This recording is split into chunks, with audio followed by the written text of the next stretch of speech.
minutes, so I'm just going to quickly pop out with Rue, and then I'm going to go to the organic grocery shop on the way home just to pick up some ingredients to make dinner for my parents later.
Dark in here in the middle of the day, I am making one of my go-to like butter bean kind of warming lunches, which is perfect for a day like today. It's so easy to make, and you can make it in batch as well, and then just have it for a few days in a row. It's kind of like a greens butter bean dish, which I really like. Peeling onions, just why? I guess I should have cut it in half, that's why.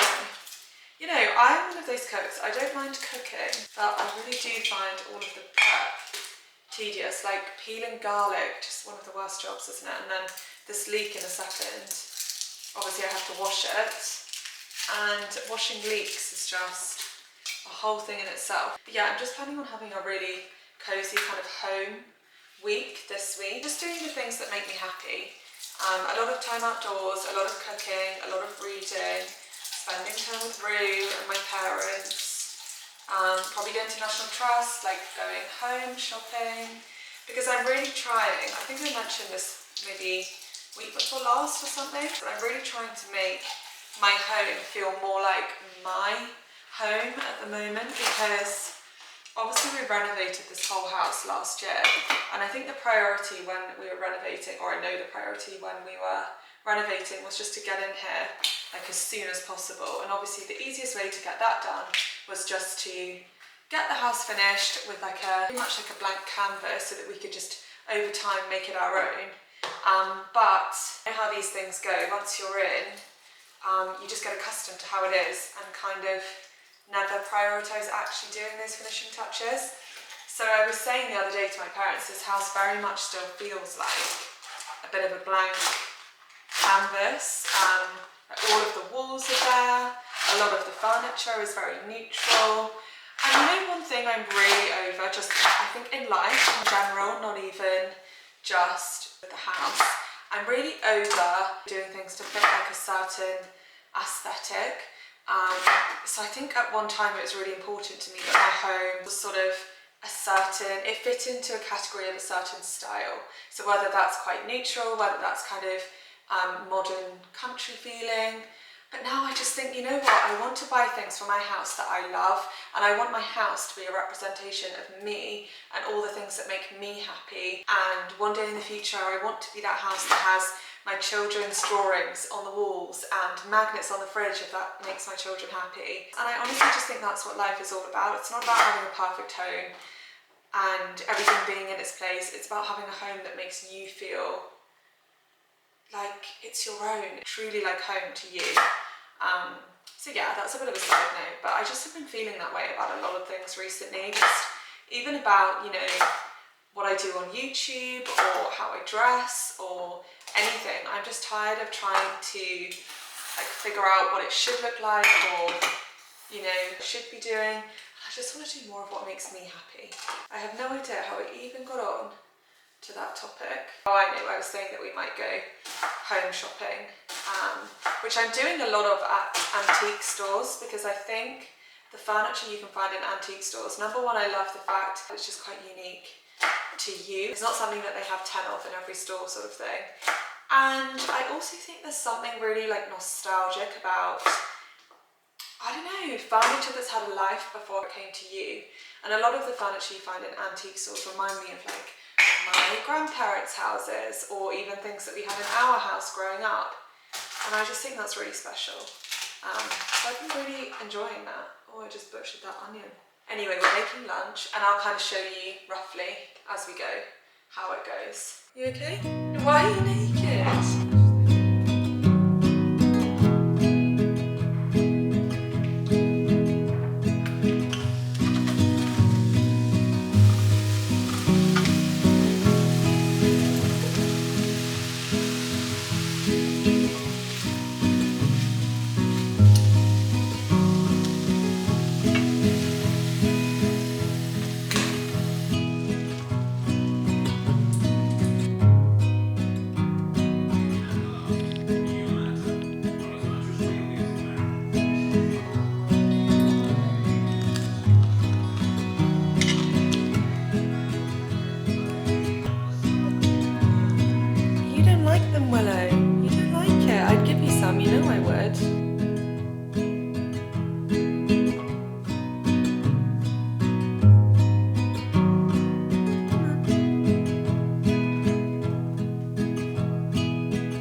It's a very rainy afternoon. It's so funny because when we were at the park earlier, it honestly had the feeling of spring.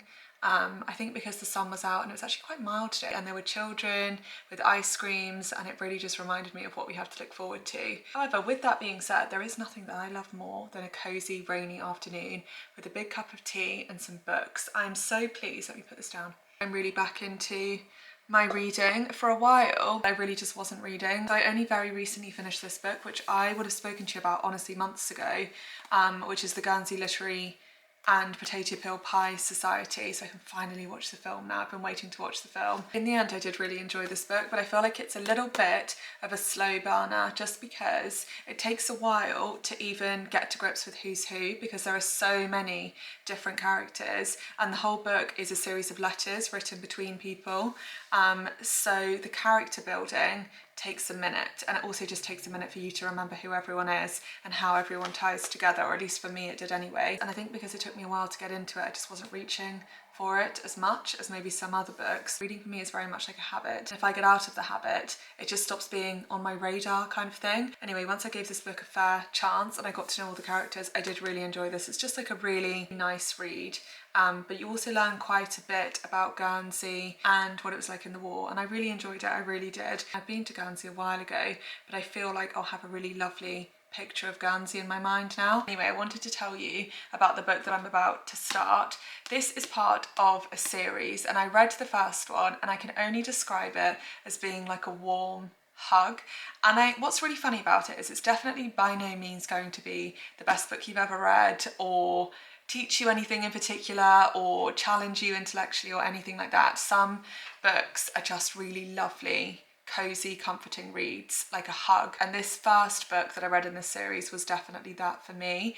It's one of those books that has like a reasonably predictable plot, and it's kind of, the general story is the girl in the big city loses her job and ends up having to move to like a tiny, quaint little English countryside village to live with, I think it was her godmother, who also happens to own like the local sort of village shop. And she finds out when she gets there that the shop is really struggling and it's not doing as well as it used to do. And then sort of stories about the villagers start to unfold, and problems in their lives. And then obviously it's just a heartwarming sort of story with a little bit of like a romantic interest and that sort of thing. It's one of those books where you can kind of see the plot coming from the first chapter. You can probably almost guess the book from what I've just told you, that tiny bit. But for me, it really just didn't take away how much I enjoyed the book, just from a really comforting perspective. It was one of those books that I really enjoyed just sitting down with in the afternoon with a big cup of tea and being transported to that little village and just all of the goings on. But I do just want to stress it is by no means going to be the best book you've ever read. It's probably not for everyone. It's just like my comfort book. I can't find it, but I think the series is called like the Riverside Lane series or something, and the first one is called The Village Shop for Lonely Hearts, and then this is the second one, which is called The Village of Lost and Found, and I think it's just basically part two, and what is unfolding in the village now, which I can't wait to read. It did surprise me how often I pictured that little town and just thought about the books. But yeah, if you're looking for a really easy, comforting read, and you also just like quaint little sort of English countryside villages like I do, you might really enjoy this. I'm going to dive into the first chapter of my new book.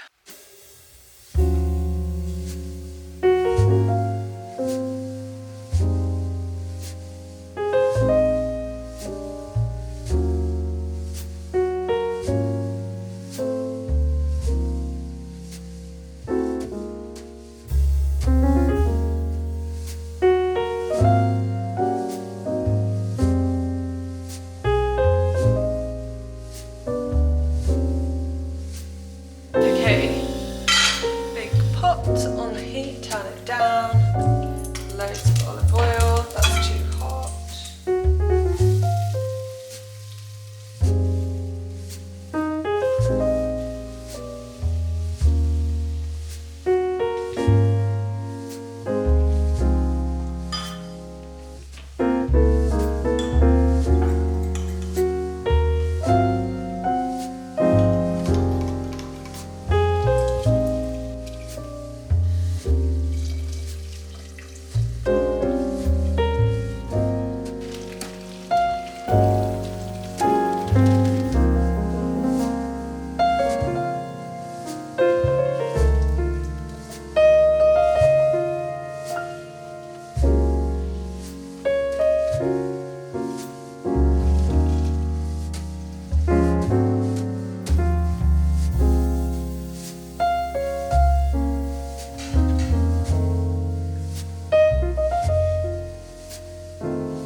So my parents are actually both artists. They met at art college, and then my dad's illustrated a couple of books. My mum drew the drawing of Rue that we have on the wall out there. I'll show you as we head out. Yeah, they're both really, really talented, a talent that unfortunately I did not inherit. But the older that I've gotten, the more I wish I had a better appreciation for art. So today, with it being such a rainy, miserable day outside, my mum had the idea that we go into Manchester and go to the Manchester Art Gallery. I think it's a pretty big art gallery, obviously hasn't really been on my radar. I don't remember the last time I went to an art gallery. It was years ago in London, I think. I thought we might just do something different today, go and cozy up in the art gallery, and maybe I can learn a thing or two from my mum about art. And then we're also going to pop to this library. It's like a really, really old library in town. I've actually wanted to go since we moved to Manchester. It's very kind of Harry Potter-esque. So we're going to have a look at that too. And then I'm sure we'll end up doing a bit of shopping and going for lunch and all of the usual stuff that we do in town. But I'm really looking forward to doing something a little bit different today. It should be really interesting, so I thought I'd take you along. Let's go. Excuse all of my returns all over the floor, but I thought I'd show you what I'm wearing today. I've got on this Sisters and Seekers faux leather jacket, which I've actually never worn before. It's a bit of like a bombery style leather jacket, but it's waterproof, so I thought it's probably the right thing for today. Then I've got on my huge oversized H&M high neck jumper with really wide sort of sleeves. I used to wear this all the time. I don't know why I ever stopped. I actually love this jumper. And then I've just got on my Dish jeans that I always wear. And then my little Saint Laurent handbag that I've had for a really long time. I actually think I took you to Bicester when I bought this, potentially. Can't remember. I've got another Saint Laurent one in the back there. I never used that one. I feel like this bag might have a bit of a resurgence at some point soon, but we'll see. Anyway, let me show you this picture. This is the one that I was saying my mum drew. It's this one of Rue when she was a puppy. I love that picture.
Hello everyone. It was absolutely pouring the whole time we were in town, and now of course it has turned into the most gorgeous evening, but we had a really lovely time this morning anyway. It's so nice just doing something a little bit different, and it was nice to do something that Mum wanted to do today as well, because art's her thing, although I think she thought the art gallery was a little bit disappointing. She just said that she doesn't think art galleries are curated as well as they once were. But regardless, we had a really lovely time.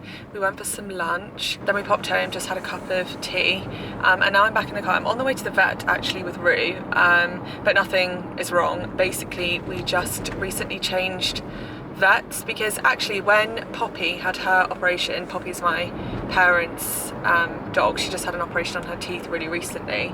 My mum went to a new vet that's near to us, and I went along to pick up Poppy on the day when she had the operation, and it was just such like a lovely family run vet. It's a married couple that run the practice, they're the two head vets, and their young children were just like around the vets and fussing Poppy and that sort of thing. We were just like in all the back rooms of the vets, like where they hold the dogs before and after surgery, where they do the surgeries and that kind of thing.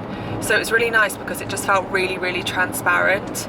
And it just had a really nice family feel. So anyway, I just decided to move Rue to this vet, and when you join the vet they want to give you like a bit of a consultation. It's free, which I think is really good, but just kind of check her over themselves and know that she's all healthy and all of that sort of stuff. So that's what we're doing today.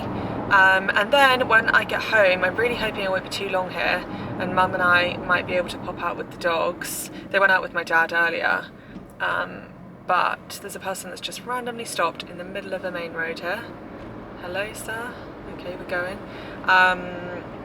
But yeah, they've been out once today, but I just thought it might be nice to go out for a walk before dinner. Anyway, I'm sure no one really cares as much as I do about Rue going to the vet, but that's what we're doing now. So I'll catch up with you probably when we're on the dog walk, or making tahini bites, or eating a lovely lasagna or something.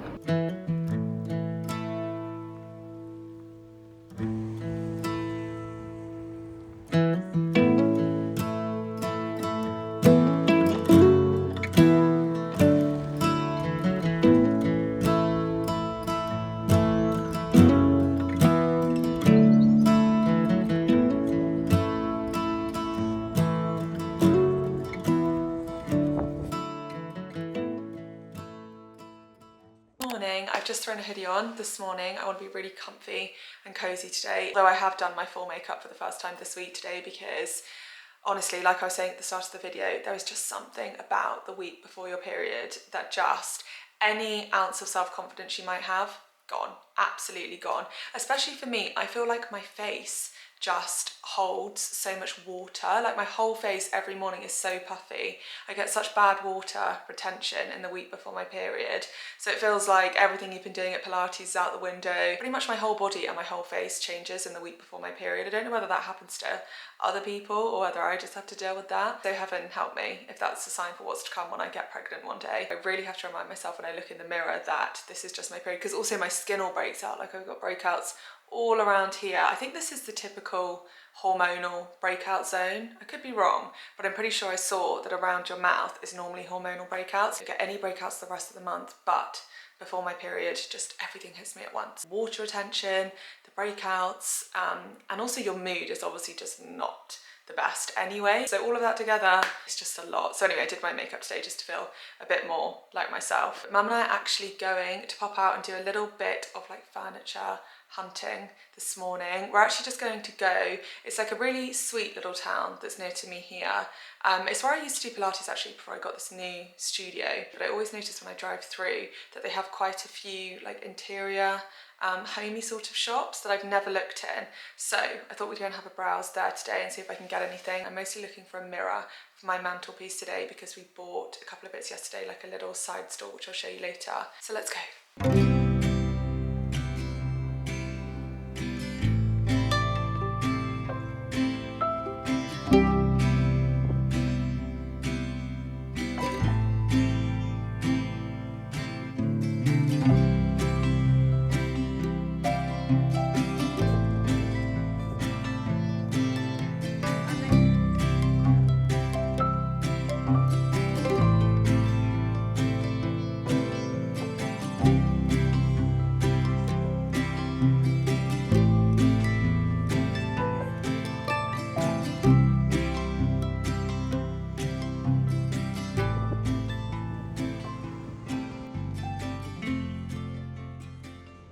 If you are familiar with Gales, which is like a little sort of coffee shop and bakery, and there's loads of them throughout the UK, they do these things called tahini bites. Let me see if I can find a picture. Gales tahini bites.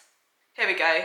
They look like that. They're just like little delicious, gorgeous bites. I love them. So I thought the other day I should try and make them at home, and then I can share the recipe with you and we can all just enjoy our tahini bites because they're just, oh, they're my favourite thing in the world. Just roughly, you are going to need cacao powder, you're going to need the tahini. The recipe I looked at said to use plain flour and then use baking powder, but I didn't have any baking powder. So what I'm going to do is just swap out the plain flour. I'm going to use self-raising flour. Don't know whether that's going to work the same, but we're about to find out. You need soy milk, or probably any plant milk will work. Sesame seeds, which I think are pretty much just for decoration on the top, so you could skip them. A bar of dark chocolate. And then from Home Sense, look at my gorgeous, gorgeous new little tin. So they go in cupcake cases. I'm just hoping this works because it's not like a proper cupcake tin. How nice is my new little tin for the oven?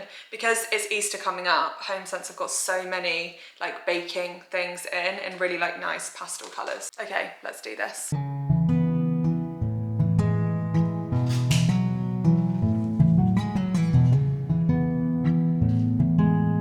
I forgot to tell you coconut sugar.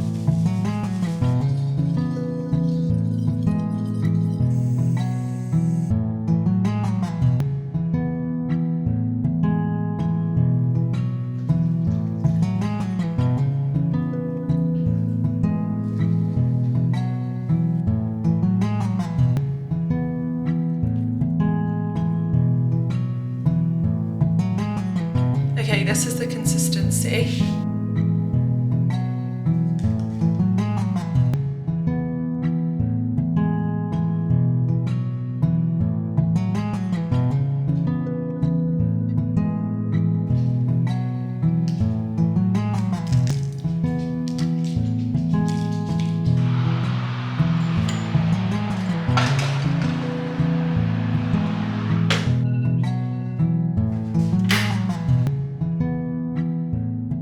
They're out of the oven. They definitely need to cool down a lot before I can try them because they're still a bit, well, they're really, really hot.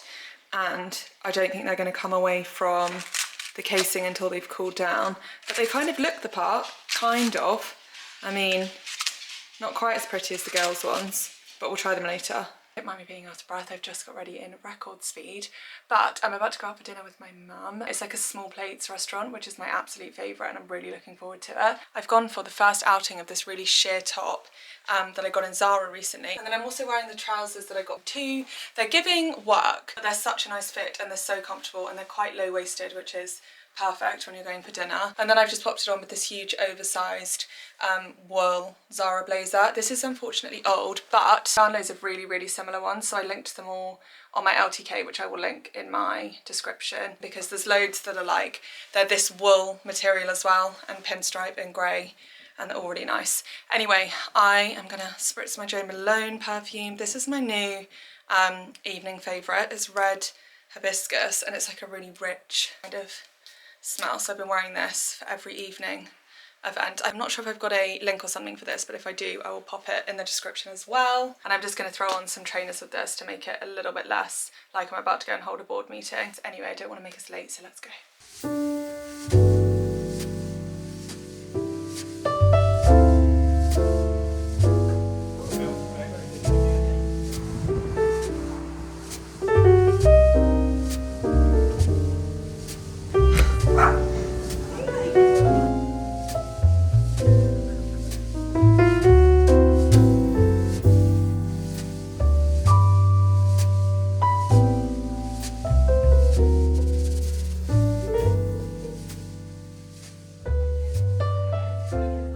I'm about to sit down and talk to you, but if you can hear chewing in the background, this will be the little culprit, but I don't have the heart to take it off her. I'm back in my little reading corner. I have got my cup of tea, of course, and I've got my new book, which I've made a good dent in already.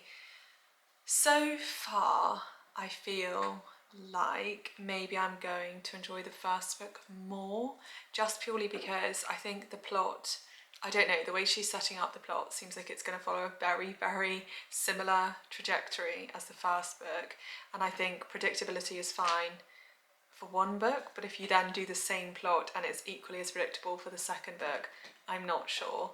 And I was actually saying to my mum over dinner, one of the things that I really dislike in a book is where they really over-emphasise points. But I'm going to give it a fair chance, because I was also saying to mum, maybe because it's like the second book in a series, the first few chapters are going to be covering things that are for people who maybe didn't read the first book, or for people that read the first book a really long time ago, so they're like really making the points really over obvious, just so that, you know, it's easy to pick up on. But yeah, nevertheless, that is my plan for the rest of the evening. What have we got next week? I know that March is very busy for me. Are we in March yet next? Am I in London next week? I think I might be in London next week with Alana and Alex. And if so, that'll be a very fun girls trip to bring you along on. And then the week after that, I'm actually back down in London for another really fun event, and I've got a friend visiting this month, and also at some point in March I'm going to go and visit Kenny for a few weeks, which I can't wait for, because I feel like now it's got to the point where I think he's been away for 2 months now, and I feel like it's got to the point where every day it does feel a little bit harder. It's definitely getting to the point where like we really need to see each other, just because we miss each other, you know. It's not the same. FaceTime is great, but it's just not the same. And what I was saying I'm starting to really miss is just like normal everyday things with him, and it's like moments when you realise they're not here. Can't do things with them, like for example the restaurant that Mum and I went to tonight. I know that Kenny would really like that, and we also saw a really nice wine bar that I know is just the kind of thing Kenny and I would like, because they do wine tasting there. There's been things in the cinema that I'd like to see that normally Kenny and I would do together, and it's just stuff like that that really is rubbish. I think both of us knew we weren't choosing the easy option when we decided to make this choice, so I think there's a lot of just accepting that this is how we're going to feel. I'm just really excited to now see him, because I should see him within the next like few weeks. Let me know if you want me to take you along when I go to Thailand, and whether you want a vlog while I'm out there. It might be interesting, because obviously it's not like a holiday, because he has a whole house in a gated community, and there's like a residential club thing with like a gym and a pool and all of that stuff, but he also obviously just goes to the supermarket and does food shops and all of that, so it will kind of just be like what living in Thailand would be like. So if that's interesting to you, let me know, and I'll make sure that I vlog and edit some videos while I'm out there at the end of March. Anyway, I don't know how we've ended up talking about the end of March. We're not even at the end of February yet. So thank you so much for watching. As always, I hope you have the best week, and I can't wait to catch up next Sunday. Bye guys.